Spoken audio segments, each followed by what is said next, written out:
Are you one of the Christians who accepts others, or are you one of the other kind? Good morning from Vienna. I'm Pastor Shannon First, and I'm the pastor at Faith Lutheran Church in Northeast Seattle.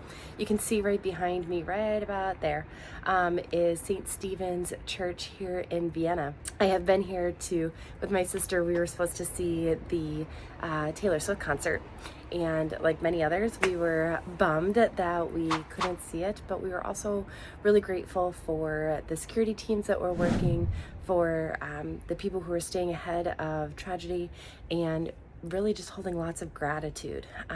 We can hold many things at once, and so we could hold the disappointment and we could hold the gratitude together. But while we were here in Vienna, Vienna really tried to welcome the Swifties and tried to make sure that everyone was still having a good time. And so one of the things that they did was many restaurants offered free food, or different restaurants and pubs and bars were offering different free drinks or Taylor-inspired drinks. A lot were hosting karaoke nights or trivia games and questions. So in one of the squares when you got off the subway, there were just tons of people rocking out and enjoying a big sing-along together. Well, one of the places that we went one night was an Irish pub, and we were standing outside, and it was this very, very long line. And when you're in line with people, you start to get to chatting and you start to get to know them. So we met three gals from Denmark. And, one of them and I especially started talking, and then we saw each other's dog pictures, which means that we're basically best friends now. And so we just chatted. We were probably in line for probably an hour and a half at least. And then when we got in, we all sat together and again, made new friends. But while we were in line, after we did all the dog pictures and such, we started to just have all the other conversation that one does when you're getting to know people.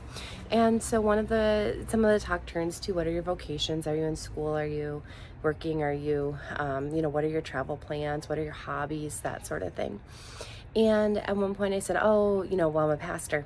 And it was really interesting watching these three gals try to formulate the questions that they were looking for. And so one said, so you're a pastor, the white thing, the little thing on your neck, you wear the white thing on your neck. And I said, yes, I wear the white thing on my neck. I said I wear it on Sundays and when I officiate weddings and funerals and that sort of thing. And then one of the other gals was asking a little bit about my congregation, and so I was talking about Faith Lutheran Church and what we're like and some of the things that we do. And one of the gals she said, I used to help out at the church. I played bells and kind of listed off some of the other things that she had done. And then it was interesting, this gal who had grown up in the church in Denmark was trying to formulate a question, and I could tell she was trying to figure out how to ask the question. And at first I was like, well, maybe it's language barrier. But no, she was trying to formulate the right question. And she said, are you one of the Christians who accepts others, or are you one of the other kind? Let that sink in for a minute. Are you one of the Christians who accepts others, or are you one of the other kind? That, my friends, is how we are being seen around the world, how Christians are being viewed, and as a dividing line between, are you accepting or are you not? That's devastating. I know it's real, but it's devastating. The rest of the world is seeing Christians, and specifically American Christians, as accepting or not. So I went into talking about the ELCA, and I talked about our theology, and I talked about the affirmation of women in leadership and the ordination of women, and the affirmation and ordination of people in the LGBTQIA community. And I talked about social justice, and I talked about different social statements that we have within the ELCA, and the structures that we have set up for making sure that people have a voice, and people on the margins are present and welcome. And invited. And yes, we can absolutely do better. We can always do better.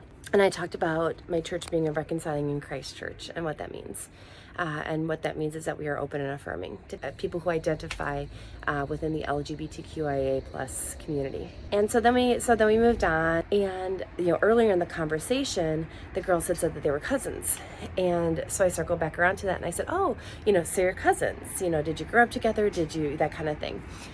And the gal that I was talking to, who played bells in the church and who had asked me these very specific questions, said, oh, that's actually my girlfriend.